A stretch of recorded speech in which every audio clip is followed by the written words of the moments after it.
Face aux faux enseignements qui sont des hérésies, le chrétien n'a d'autre recours que la parole de Dieu. La stratégie de l'Église est donc d'examiner tout enseignement à la lumière de la parole de Dieu. C'est aussi la stratégie adoptée dans ce livre qui est une étude de ce que la Bible enseigne sur le célibat féminin en opposition à certains enseignements populaires. Le célibat féminin face à l'hérésie des démons sexuels est le titre de votre second ouvrage que nous avons ici avec nous. Madame Pasteur Mamie Grace, bonsoir. Bonsoir, Monsieur Mathieu. Comment allez-vous? Je vais bien, merci beaucoup. Pourquoi donc ce titre? Ce titre, c'est à cause d'un besoin que j'ai ressenti et que j'ai senti qu'il était nécessaire de parler de ce sujet dans le milieu chrétien pour édifier, pour instruire le peuple de Dieu à propos du célibat féminin. Parce que j'ai remarqué qu'il y avait comme une absence d'enseignement biblique sur le sujet du célibat féminin et que les sœurs avaient besoin de ça. Donc c'est pour répondre à un besoin. Voilà pourquoi j'ai trouvé bon de traiter de ce sujet. Merci madame. Et dans cet ouvrage, vous avez 7 bons titres. Et nous allons d'abord parler du premier chapitre, le célibat féminin dans la Bible. C'est quoi pour vous? Oui, le célibat, c'est un sujet dont la Bible parle. Voilà pourquoi j'ai voulu d'abord poser le fondement biblique. Parce que notre objectif, c'est de parler de ce que dit la saine doctrine. Voilà pourquoi j'ai voulu d'abord aller dans la base qui est la Sainte Bible, qui est notre ligne de foi et ligne de conduite. Voilà pourquoi j'ai voulu d'abord puiser là-bas pour faire ressortir cet aspect du célibat féminin dont la Bible parle. La Bible n'est pas muette à propos du célibat féminin. La Bible parle du célibat féminin. Voilà pourquoi le premier chapitre de mon livre parle du célibat féminin dans la Bible. Et vous n'êtes pas seulement resté au niveau de la Bible, vous êtes venu en Afrique pour toucher un problème crucial par rapport au célibat féminin. Et le célibat féminin dans le contexte africain, c'est quoi pour vous? Oui, le célibat féminin dans le contexte africain. D'abord, je suis une Africaine. J'ai évolué dans ce milieu africain et je connais les réalités que traversent beaucoup de sœurs dans nos églises. Voilà pourquoi j'ai parlé aussi de ce contexte-là africain. J'ai causé avec beaucoup de sœurs célibataires. J'ai causé avec des serviteurs de Dieu, des servantes de Dieu. Et dans ce chapitre-là, c'est leur avis dont je parle. Donc du vécu du célibat féminin dans le contexte africain. Bien sûr, ce sujet n'est pas seulement africain.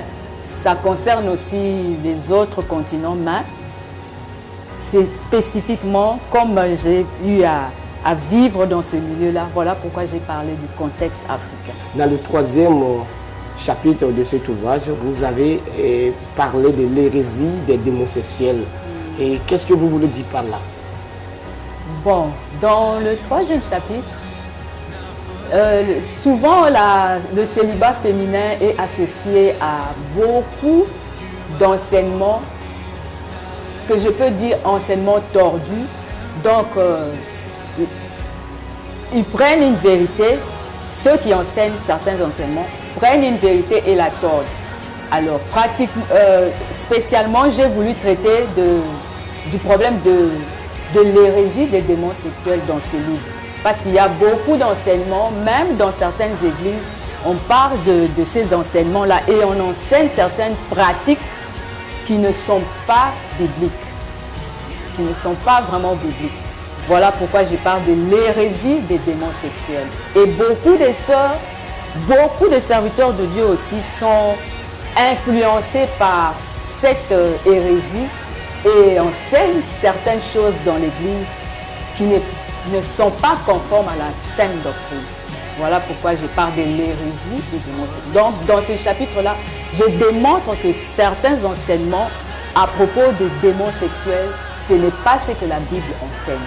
Voici donc un autre point que vous avez touché ici qui me semble très très pointu. Et les pratiques hérétiques de délivrance. Pasteur, c'est quoi donc? Merci pour la question. Je vous en prie. Les pratiques hérétiques, ce sont justement les conséquences des faux enseignements. Quand un enseignement est faux, ça entraîne des pratiques qui sont fausses, des pratiques qui ne sont pas bibliques. Voilà pourquoi j'ai voulu mettre un accent sur ces pratiques-là et les montrer à nu, quoi, pour que les sœurs puissent être informées de ces pratiques-là et qu'elles puissent savoir que certaines de ces pratiques-là ne sont pas bibliques. Par exemple, si quelqu'un te dit « Viens, je vais te laver », tu as besoin d'un lavement ou bien d'être aspergé du sang d'un agneau pour être délivré de ton célibat. Je ne vois pas où c'est écrit dans la Bible. Donc, j'ai voulu dénoncer certaines pratiques qui se font. Et les sœurs doivent comprendre qu'il y a des choses qui se font qui ne sont pas bibliques.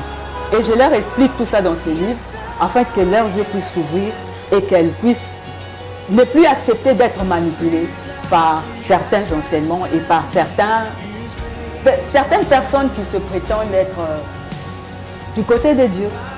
Et ces pratiques ne sont pas sans conséquences sur la jeunesse africaine et surtout la jeunesse dans le corps du Christ. Oui, et quelles sont donc ces conséquences que vous pouvez évoquer ici? Merci. Merci beaucoup, chers journalistes. Il y a beaucoup de conséquences dans le peuple de Dieu parce que ça détourne d'abord la personne, ça détourne l'enfant de Dieu de l'adoration à Dieu. Ça crée des inquiétudes. Or, la Bible nous demande de ne pas nous inquiéter. La Bible nous recommande de recommander notre sort à l'Éternel. Mais avec certains enseignements, ça produit des inquiétudes, un manque d'assurance en la présence de Dieu, un manque d'assurance aux promesses de Dieu. Ça crée une psychose, on se met à rechercher des délivrances, on n'est plus sûr de son salut. Parce que quand Dieu vient dans la vie de quelqu'un, il accomplit une œuvre qui est parfaite. Une œuvre qui est progressive mais qui est parfaite. Alors il faut laisser Dieu agir dans la personne. Et quand la personne est agitée, quand la personne reçoit des doctrines qui ne sont pas de la Bible, ça l'empoisonne, ça l'éloigne de Dieu, ça l'empêche de donner, d'offrir à Dieu une adoration qui est sincère. Ça le mène plutôt vers des prières d'intercession, de combat. Or, il n'y a pas que ça. Il n'y a pas que le combat, il n'y a pas que la délivrance.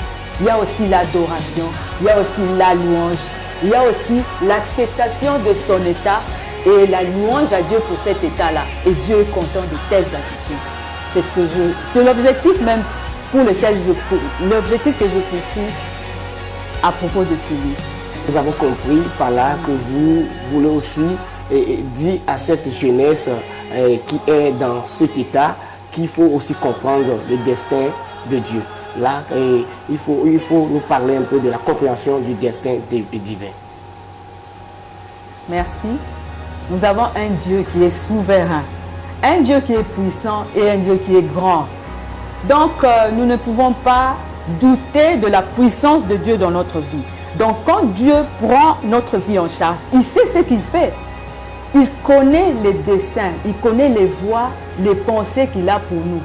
Et des pensées de bonheur et non de malheur. Donc, nous devons être dans l'assurance, être dans la joie, dans l'état où nous sommes. Si c'est Dieu qui le permet, nous glorifions Dieu et nous marchons avec lui, avec confiance. Il sait ce qu'il fait. Dieu n'agit pas au hasard. Il sait toujours ce qu'il fait. Donc, en tant qu'enfant de Dieu, nous devons lui faire confiance. Parce qu'il a des pensées, des desseins de bonheur et non de malheur, et non de malédiction pour ses enfants. Et dans votre dernier point, vous demandez aux gens de faire essai d'une approche actualisée. Et qu'est-ce que vous voulez dire par là? Nous aimerions bien comprendre cela. Oui, la parole de Dieu, c'est pour que nous puissions la vivre. Nous devons vivre la parole de Dieu. La parole de Dieu, ce n'est pas une histoire qu'on lit ou bien qu'on écoute et puis ça n'a rien, ça n'influence pas notre vie. Donc la parole de Dieu doit influencer notre vie, elle doit porter du fruit dans notre vie. Voilà pourquoi Le dernier chapitre de ce livre parle de la contextualisation. Donc, au fait, la personne qui lira ce livre va comprendre certaines choses et elle va appliquer ces choses-là dans sa vie pour qu'il y ait un changement dans sa vie, qu'elle puisse vivre réellement la vérité de la parole de Dieu dans sa vie. C'est ça vraiment l'objectif, que les gens vivent la parole de Dieu, qu'ils la vivent, qu'ils la pratiquent et qu'ils recueillent, qu'ils puissent cueillir les fruits de l'application de la parole de Dieu. Pasteur Mamie Grâce Diasoli, nous sommes aussi arrivés à la fin de cet entretien.